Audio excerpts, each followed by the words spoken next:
This is not Roosters, but it is a fun, casual joint. And in fact, it's getting even more fun and more intense. We are at the Hilton Anatole down in Dallas, Ohio State. It's a Tuesday for them. It's actually their best Fridays in football. They're getting ready to go over for their walkthrough to get ready for New Year's Eve.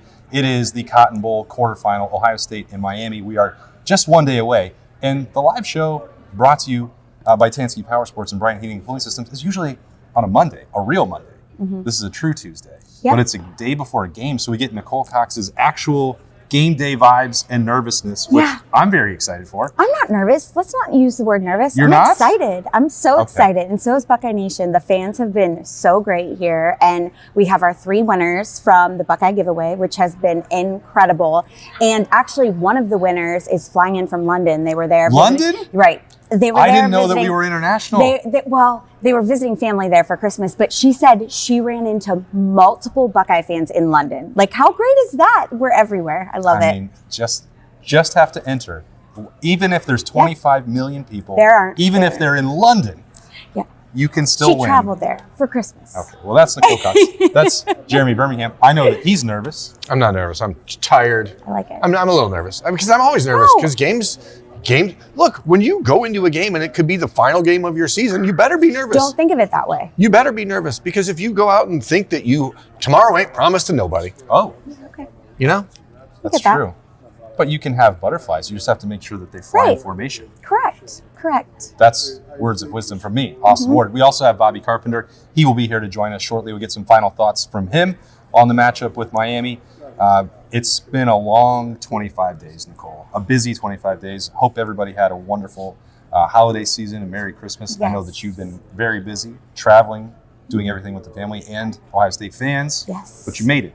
Yes.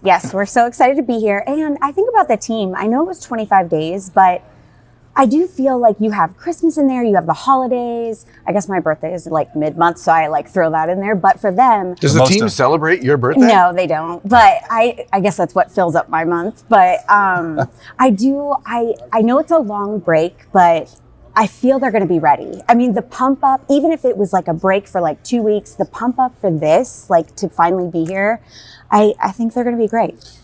Well, I mean, you've had a chance to just be around the team and check some of the vibes. Obviously, Birm and I have been at the arrival on Sunday night, full team media day on Monday at AT&T Stadium. Ryan Day had his last press conference earlier today. But at the team hotel, I think that you watch this team getting ready for practice, going through practice. They're locked in the way that you would want to see them. Absolutely.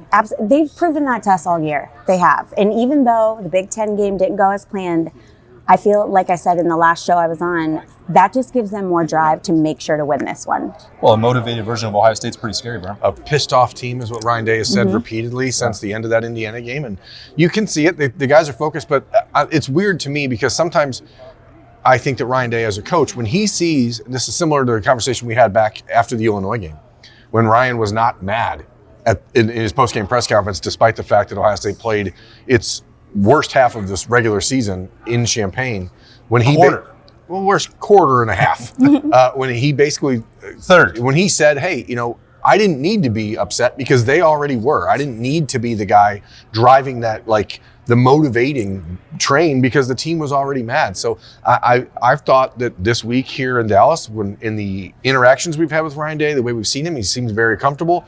He's been walking around this hotel. He hasn't even been pretending to be on the phone. Which is nice. He stopped and took pictures with fans. That's stuff that I don't think he would normally do unless he was in a good headspace going into this game. And that's encouraging. For me, as we did the show a week ago at Roosters, I was like, I don't know how I feel. But when I see Ryan Day in that mode, then I'm like, okay, I feel better. Well, that's good because an hour ago we did Snap Judgments at AT&T Stadium and he was... It's okay. That was shaking. When Ryan's not pretending to be on the phone, it means he's feeling okay. He walked past me, Ryan Day, and he said, "You good?" And that was reminding me of when he yelled at Birm before the Georgia Peach Bowl, and he's like, "Don't be scared, Birm." And that is usually a sign that because we I know what people love when we talk about the vibes, Nicole. Oh yes. But you can kind of tell if Ryan Day feels like his team is prepared, if he's prepared, if his coaching staff is prepared, if the whole program is ready. By the way, he carries himself. Birm's talking about not being on the phone or interacting with fans. He said this, and he pointed it out on the field at Lucas Oil Stadium, that he he was kicking the dirt a little bit. He looked unsure about what was going to happen, and that bore itself out in the way that Ohio State played. Now, the game is tomorrow. We'll see how he's acting then, but everything right now is pointing towards a team that's really prepared. Yeah, I also think that we lost that game because we're going to have a rematch with them, and then it was meant to be? Yeah, Okay. I mean, I do believe that. I would be very, very I wouldn't be very, very, but like nervous if we had won that game, and then if we have another game against Indiana. I just feel like winning 2 times in a row sometimes doesn't always work out, you know? So I feel like we have that to our advantage. And I loved what you said about Ryan Day not being angry at the players. I think that is the definition of a great coach, because putting people down when they already are hard on themselves, it just makes them feel worse. It's not good for them. And those little things are what make him just such an incredible coach with this incredible It's team. also an unnecessary deflection, because as the leader, as the guy that's supposed to have the team prepared, it's your fault if they don't go out and execute, if they're not ready for the game plan, if they're not ready for what the opponent is going to do, it's your fault. Like, that's your job. So you're the guy getting paid $11+ million a year. So it makes no sense to be mad at the guys because you didn't have them prepared, because everyone in the program was trying to handle 78 different distractions. So it's a group effort. Yeah, group effort. Yeah, I mean, everybody's going to take ownership from that, but I think I agree with Birm. At the top, he's ultimately in charge of that, and he's never hidden from that responsibility. Right. Win or lose, he has certainly carried that on his shoulder. That's part of the journey, and if you're looking for your next adventure, head to Tansky Power Sports. It's your one-stop shop for ATVs, dirt bikes, golf carts, and so much more. Whether you are looking for speed, power, or versatility, Tansky Power Sports has something for everyone with the best brands and expert service. Visit Tansky Power Sports today at 2491 West Dublin Granville Road, or browse their huge selection online at TanskyPowersports.com. Tansky Power Sports, where the adventure begins. I promise that segue sounds a lot better on the audio-only version than it looks when we're... What do you want me to do, man? I think it's fantastic. I just want to bust some balls. Okay, that's easy. Bob will be here in a minute, and you can do that. That's why I got to prep. I got to get myself ready. Sorry that I can't hide it behind my water and my Coke Zero, because I'm not at Roosters for Appetizer Thursday, which right now is onion feathers. Onion feathers. Which is delightful. Bob, what do we got there? Plucking sauce? Plucking sauce. Plucking sauce. Sorry, I had to steal his thunder. He's right over there. Yeah. That's, again, if you're just listening, that makes no sense. Who are you watching tomorrow night, Nicole? So, my notes. Tegra we're kind of iffy about, right? He's officially listed as doubtful. Ryan Day has indicated for the last week or so that he doesn't expect him to play. Okay. And that opens up potentially Gabe Van Sickle to start there. Which I've enjoyed kind of seeing him in and out, like hearing his name. It's just someone new. And so I'm anxious to see, I mean, obviously he has to go in like Luke Montgomery last year and just really prove like, hey, I'm great at this and we're going to move forward. So I'm anxious to see that. I'm excited to see the team. It's been a month and yeah. What do you think of Gabe? I thought Gabe, I mean, he's obviously acquitted himself nicely in the opportunity he's had, played very well in the second half against Indiana. I was most impressed by him on Monday at Media Day because he's not a guy that's been presented with a lot of media opportunities thus far. Yeah. And when we got a chance to talk to him at Media Day, he was extremely comfortable. He was not someone who had like a nervous energy about him, understood the assignment, understood that he's still got areas to get better, but he's excited for it. And, you know, when you're a young guy getting your first start and it's in the college football playoff for the defending national champion, there's a lot of weight on your shoulders. And I think just having the right perspective as to say, hey, I'm just going to go out and play football because that's what I'm here to do. That sort of approach, I think, really makes a difference. And I don't have any concerns about Gabe Van Sickle playing worse than any other offensive lineman tomorrow. I think that he is equally prepared. He's had not only the entire month of November where he played in place of Josh Padilla as the rotational piece with Tegra, but the entire second half of the Indiana game and the Big Ten championship game. And now he's had 3.5 weeks of practice where he's been put into the position to be the guy. And if, you know, as Nicole mentioned, you saw it last year with Luke Montgomery and Austin Saraveld, there's no reason to think that Ohio State doesn't have him ready. And so let it rip. Yeah, he did not seem like someone who was overwhelmed by the moment that was in front of him, and it does help. Nicole, you talked about that, him playing in the second half against Indiana, the opportunity that he's had in practice. Birm alluded to rotating in November. It is not, you know, Luke Montgomery didn't even really have that much of a head start in terms of high leverage moments. Gabe Van Sickle played aside from the first drive of the third quarter where maybe he should have already been in the game, that's not his decision. Everything after that against the number 1 seed in the college ball playoff, undefeated and Big Ten champion now Indiana, he has tested himself against a really good defensive front in a game that counted. Absolutely. So that's really a big deal going into tomorrow. Well, and like you said about like not letting the pressure get to him, just going out there and playing football, I feel like that has been the mentality for the entire team the entire year. Yeah. We talked about that after the Michigan game last year. Let's just focus on the simplicity of it. Just go out there and, you know, you're good. You're great at it. Have confidence in your position and just do it. And they've done such a great job of doing that this year. What is in that notebook for the score prediction on New Year's Eve? So our friend Kim, fellow fan here at supporting the team here at the Cotton Bowl, traveling from Ohio, she said 28-17, but I'm thinking 24-9. Okay. Yeah. So you just wanted to make sure that... I know. I liked her score too. Okay. I just wanted to throw it out there. It can only be one. I know. I wanted to throw it out there. You just want to cover her in case she wins. Exactly. And gets it right. So it's on record. That's fair. Yeah. That's fair. All right. We'll get Birm's final score prediction here shortly. It'll also be tomorrow on bold predictions as well. But we got to break that down. We're going to have Bobby Carpenter in here. Is there anything else?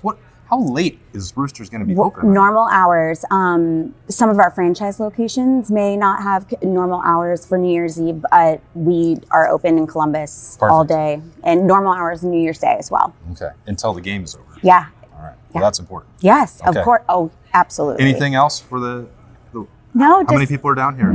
We have 6 this year. So we have 3 plus their guests, and they've been wonderful. So excited, just smiles ear to ear. And it's just such a great experience. It is. It's awesome to be down here. Can't wait one more day until we get to Ohio State and Miami at AT&T Stadium. And I'm really excited to get Bobby Carpenter's thoughts. When we come right back in here at the live show on the road, we're not at Roosters, but that's a fun casual joint brought to you by Tansky Power. Oh, there he is. We'll be right back with him after this. Roosters has been so fortunate. We just want to be able to give some of that back to the community. They donate to organizations that are near and dear to their heart, and we're so fortunate to have been with Roosters now for a long time. They always go above and beyond to help support our foundation to further help veterans. It's just a wonderful feeling to know that Roosters supports the Buckeye Cruise for Cancer. All the folks at Roosters are just genuinely kind folks, and they want to make a difference. Thank you, Roosters Foundation. Thank you, Roosters. Thank you, Roosters. Thank you, Roosters Foundation. Precision engineering, rigorous attention to detail. A Bryant Evolution heating system is so well designed, it's as much of a joy to install as it is to use. Good to go. Bryant, whatever it takes. To make sure you and your home stay comfortable, contact Patriot Air Comfort Systems at patriotair.com. Welcome back to Not Roosters, a fun casual joint. We are still at the Hilton Anatole. Bobby Carpenter is here, fresh off of his flight and ready for action. How much scarlet and gray did you see on the way down here? Oh yeah, the whole airport was packed. I could have told you that when I was trying to book my flight, as I had mentioned, and I'm like in the queue, churning, keep getting kicked out. And thankfully I was able to get them the one that I needed. I was getting a lot of great offers from American. Hey, if you don't need to travel today, you can always we'll give you an extra $250, maybe $400, $500. Kept going up and up. I'm like, but I need to be down here for the Buckeyes. So yes, a lot of Buckeyes traveling through here. And listen, you got directs from Miami, American to American here. Yeah. I did not see anybody with Hurricanes gear. I saw a number of people with Ohio State gear walking through DFW. There seem to be a handful of Miami fans on social media. Very loud. But I don't know that I've ever encountered one in person in Dallas, and we've been here since Sunday. I definitely didn't see any when I was down in Green and with the folks down there. I saw a lot of Ohio State flags actually flying in yards down there. So it feels like the whole state of Texas is behind the Buckeyes.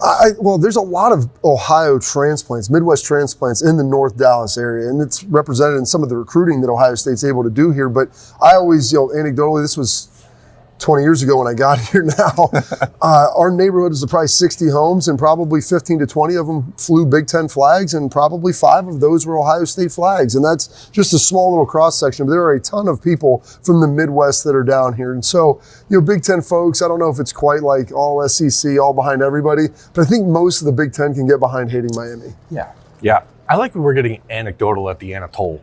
That's fun. Oh, we got a guest coming up. We got a very special guest walking up on the show. There he Whoa. is. That was Maurice There's the Claret. man, the star of 02. Well, that's why we needed you to stay. Bob, I assume He could talk about Miami, I think. you've had a chance to watch practice in the last couple of weeks, more than just the stretching period that was opened up to the media on Friday. Intense stretching. I was told when we got here on Sunday night by Ross Bjork that he had fine point on it. He had noticed the practice has been much more like aggressive and intense than it had been prior to the Indiana loss. Is that something you have picked up on? Is that something that you think this team needed to do? Because Ryan Day, actually it was Jeremiah Smith last week in Columbus, who said that the practices had not been that way. And now all of a sudden they're like, well, maybe we're going to ratchet it up. How important was that for you, do you think, for the Buckeyes to like reestablish that? So a couple things. Like towards the end of the season, you're always kind of tapering down the last 3 or 4 weeks. Like you try to be like maybe as physical and intense, but like in a briefer period. And just because you don't want to get guys beat up. And speaking of Jeremiah, like you've got a guy with a leg injury, Carnell, you had all kinds of guys battering shoulders, just little things you get nicked up. So you kind of ease through that. Well, then you get kind of the week off, get healthy. And it's interesting, Ryan, and Mickey Marotti, they're big in all the sports science, and trying to figure all of that out. Like, what's the best way to get guys fresh, but also have them be sharp? And they've got all this evidence. They're doing all these studies. I was reading through some of the stuff, and it's like, hey, you want to keep it intense, but then take some of the reps off. And so that's what they did that week. I mean, they went really hard, but for a shorter period of time. And then honestly, Friday, Saturday, Sunday, like those practices, it was fast. It looked like it did at the start of training camp. It looked like it did during spring ball. You could tell the guys were fresh, rested, moving quickly, a lot of intensity and a lot of passion. Fresh and sharp. Exactly how I like my cheddar cheese and my football team. Cannot stop thinking about cheese, which he's not allowed to have right now. When you mentioned this, Bob, you mentioned a shoulder. It makes me think immediately of Lorenzo Styles Jr. And he's not ever going to be 100% probably until a doctor gets to look at him after the year. But a month off, I don't know what that does. You can speak to that way better than I could for someone in his position and playing on defense who needs to tackle. He's probably feeling more ready to play football today and then heading into tomorrow than he did in the big house. Philip Daniels, same deal. Get a chance to get healthier on those legs. Like there's 6 or 7 spots that aren't Jeremiah Smith or Carnell Tate where there are starters who were wearing some of those battle scars through 13 games. I would say just about everybody in the front 7 on both sides, offensive line, defensive line, linebackers, running backs, tight ends, those high impact positions. You get a knee, you get a guy that's bothering, okay, give him a week, and then we can actually do some aggressive rehab, get after it. Like Lorenzo Styles' shoulder. I mean, some of the linebackers, they're battling shoulder stuff, and then you give them a little bit of time to get healthy. You start lifting, doing some rehab, and then you feel good again. And that was always my favorite part. I loved having 3 weeks off because I'm like, you can take a couple days to get healthy, then really work out for a good 10 days as you begin to ratchet up practice, and you feel like your energy return again, you feel your strength return.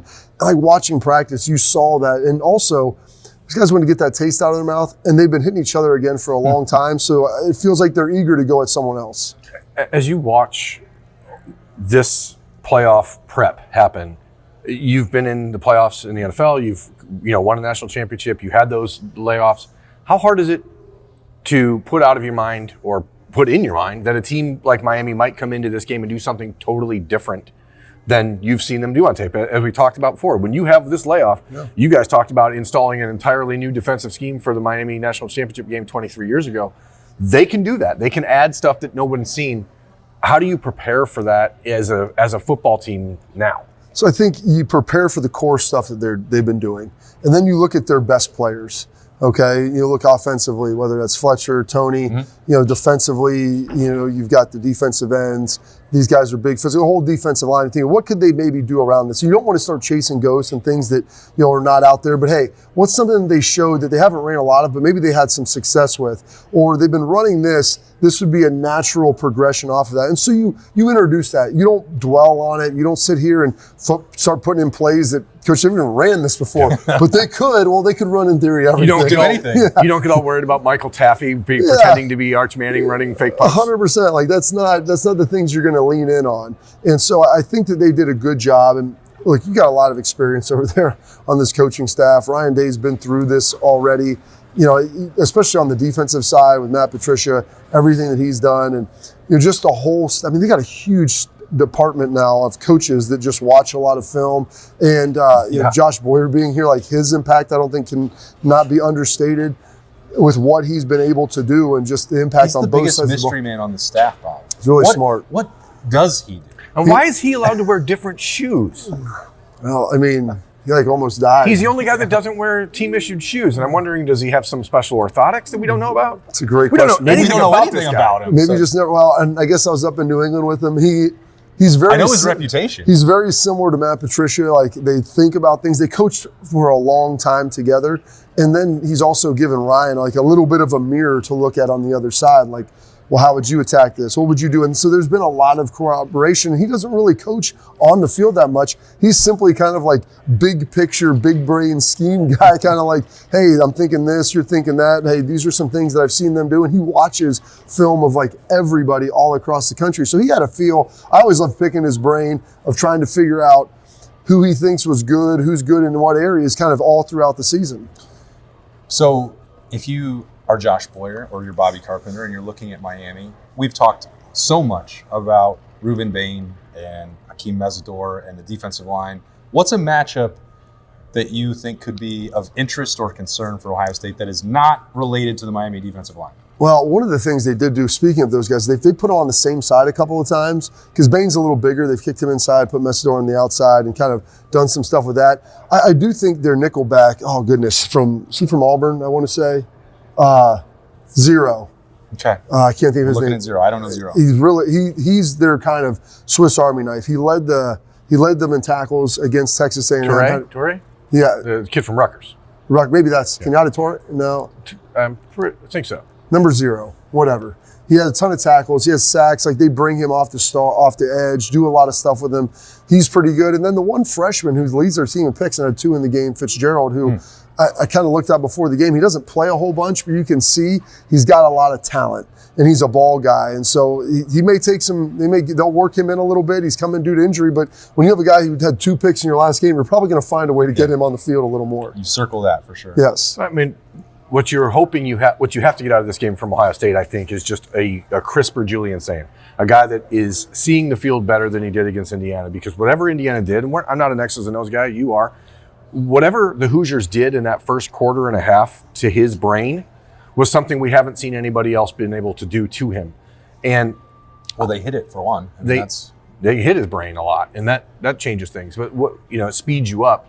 How or are there any concerns for you that Julian might have got rattled in that game to a point where it affects the confidence heading into a game like this, where Miami's going to bring a lot of pressure like Indiana did, and you still are a first-year starting quarterback? I think it's good that experience happened, though. Like, I don't think he melted or wilted in the second half. Played a lot better in the second half. Played better. You know what else happened in the second half? They played a lot better up front, and there wasn't quite as much pressure. Wait, is that important? Yeah, so being able to be there and not have to run around and have guys crisscrossing.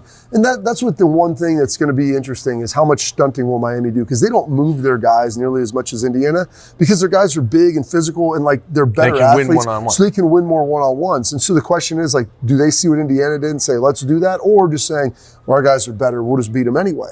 And so some of the movement up front, I think there. But for Julian to see that, the offensive line to see that, they settled down in the second half. I think that's very beneficial for his growth. Because listen, man, it's been a pretty good year. He's been sacked 5 times going into that game. I don't think when you watch the Texas game, which again to me, as we talked about it last week at Roosters, that defensive line is the one that I think is most comparable to Miami.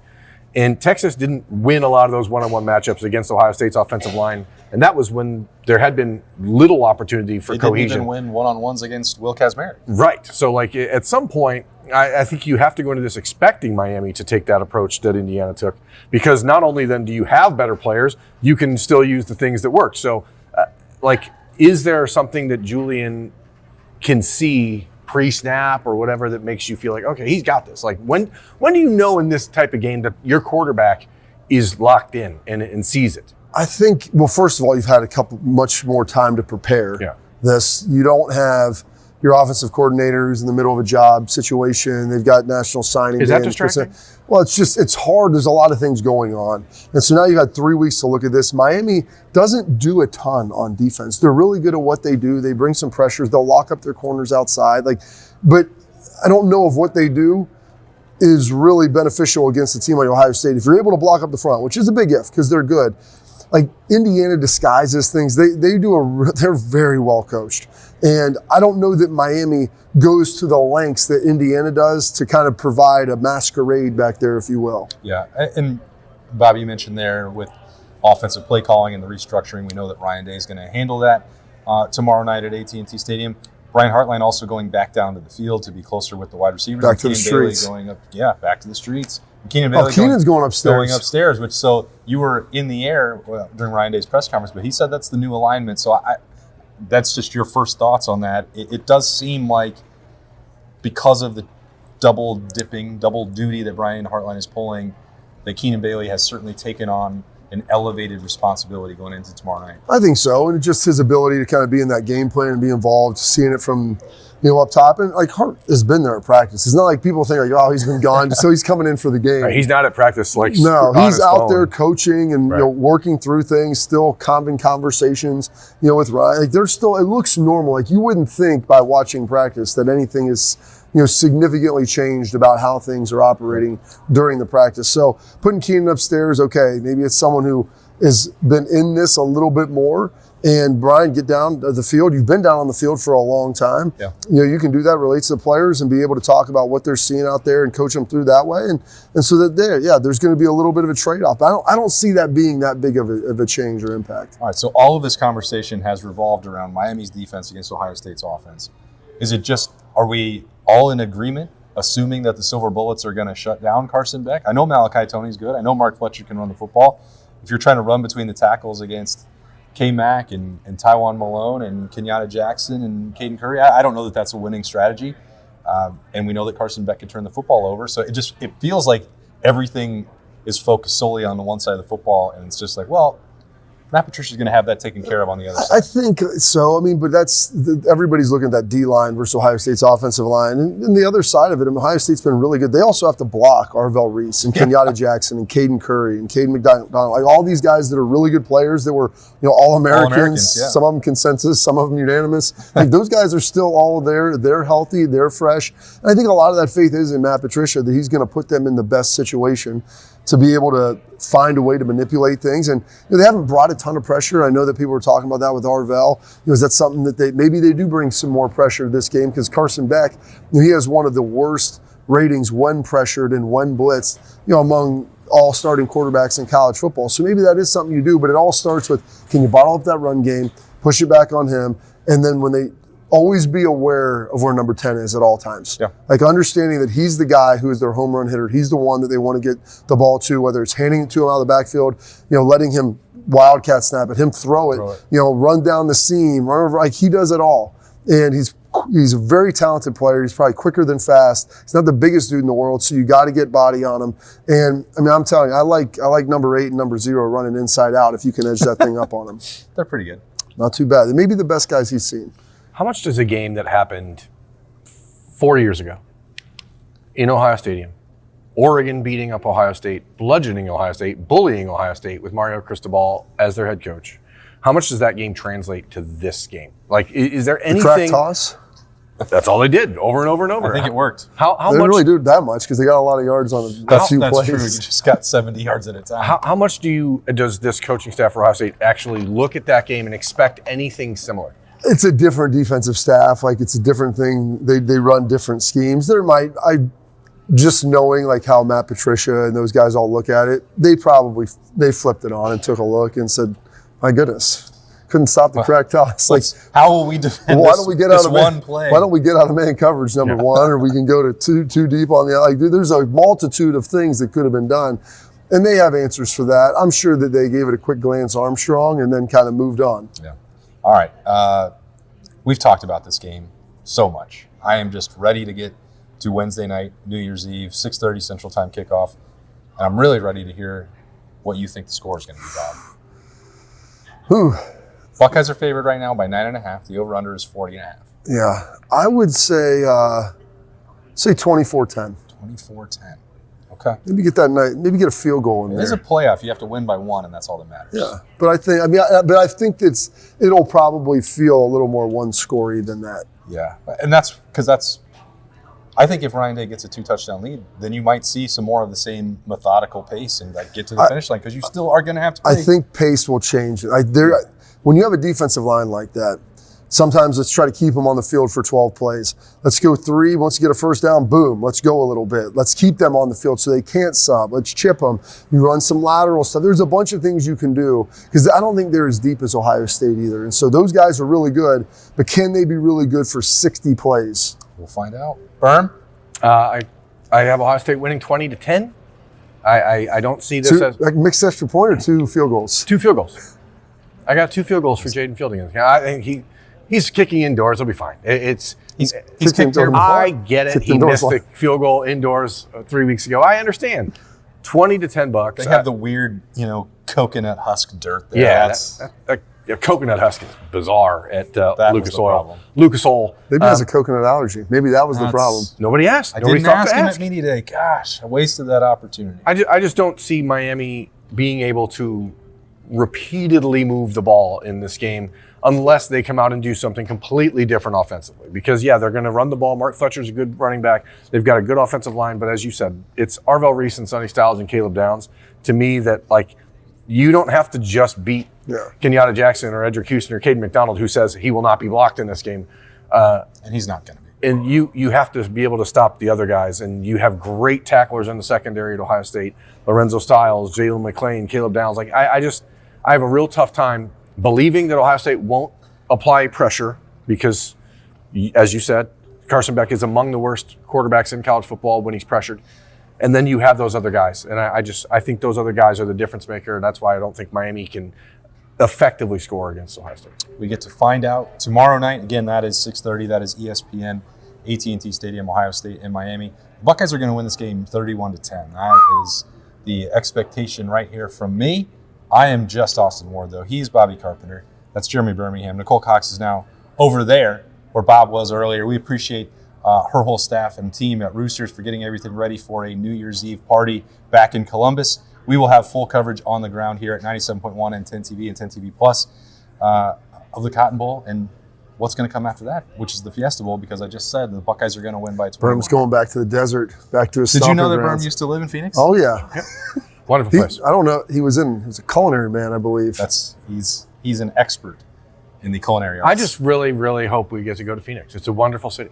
We'll find out again tomorrow night. Hope everyone has a wonderful and safe New Year's Eve and a Cotton Bowl. Thank you to Tansky Power Sports and Bryant Heating and Cooling Systems, and of course Roosters, which is a fun, casual joint. The feathers, get them.